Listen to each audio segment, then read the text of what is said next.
కోట్ల రూపాయలు ఖర్చు పెట్టి మహాసభలు నిర్వహిస్తున్నారు పద్మశాలి జాతీయ సంఘం నాయకులు కానీ రాష్ట్ర సంఘాలు కానీ. మరి ఈ కోట్లు ఖర్చు పెట్టి నిర్వహించిన ఈ సభలు ఎంతమంది నేత కార్మికులకు కానీ ఎంతమంది పద్మశాలి బిడ్డలకు కానీ ఒక పూట పట్టడి అన్నం పెట్టగలిగిందో ఈ నాయకులు చెప్పాల్సిన అవసరం ఉంది. ఇక టిఆర్పిఎస్ అనే ఒక సంఘం అఖిల భారత మహాసభలు నిర్వహించారు, కోట్ల రూపాయలు ఖర్చు పెట్టారు, ఆ లెక్క ఎక్కడికి పోయిందని వాళ్ళు ప్రశ్నిస్తున్నారు.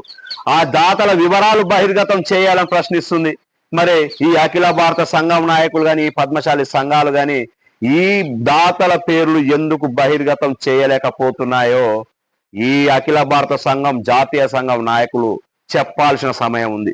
అదే విధంగా గతంలో కేసీఆర్ గారు ఇచ్చిన 50 లక్షలు ఎవరి దగ్గర ఉన్నాయి, ఎవరెవరి అకౌంట్ లో ఉన్నాయి, ఇది నేత కార్మికుల కోసం, ఈ నిరుపేద పద్మశాలీల కోసం గతంలో ఇచ్చినటువంటి కేసీఆర్ గారు ఇచ్చినటువంటి ఈ 50 లక్షల రూపాయలు ఈ నిరుపేద పద్మశాలీల కోసం మీరు ఎందుకు కేటాయించలేదో ఏ నేత కార్మికుని కూడా అందలేదనేది ఈ పద్మశాలి సంఘాలు ఏనాడు కూడా ప్రశ్నించలేదు. కేవలం మన పేర్లు చెప్పుకొని మనపై పెత్తనం చేసేందుకు మనని ఓటు బ్యాంకుగానే ఉంచి వాళ్ళ రాజకీయంగా ఎదుగుతందుకే పనిచేస్తున్నారే కానీ మన కోసం పనిచేయట్లేదు ఈ సంఘాలు.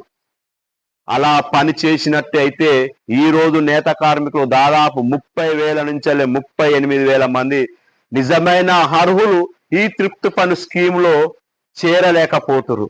వాళ్ళ కోసం పని చేయాల్సిన ఈ కుల సంఘం నాయకులు కానీ చేస్తుందా? ఇక కొంతమంది చేనేత కార్మికుల పేర్లు చెప్పుకొని చేనేత సంఘాలు, కొన్ని ఏరియాల చేనేత సంఘాలు పుట్ట గొడుగుల్లాగా పుట్టుకొచ్చాయి కానీ వాళ్ళ ఎంతసేపు ఉన్న కాగితాల కోసమో పేపర్ స్టేట్మెంట్ల కోసమో మీడియా ముందు ప్రగల్భాలు పలిగేందుకు పనిచేస్తున్నాయి కానీ ఏ నేత కార్మికుని కూడా మీకోసం మేము పనిచేస్తున్నాం, మీరు అన్యాయానికి గురైతే మా కోసం ఈ సంఘం పనిచేస్తుందని ఏ చేనేత నాయకుడు కానీ ఏ కుల సంఘ నాయకులు కూడా రాలేకపోతున్నారు. ఇక గమనించుకోవాల్సిన అంశం ఏమైందంటే యువకులు తిరగబడుతున్నారు.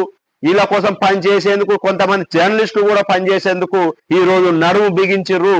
ఇక జాగ్రత్తగా ఉండాలి, అవినీతి కుల సంఘ నాయకులు జాగ్రత్తగా ఉండాలి.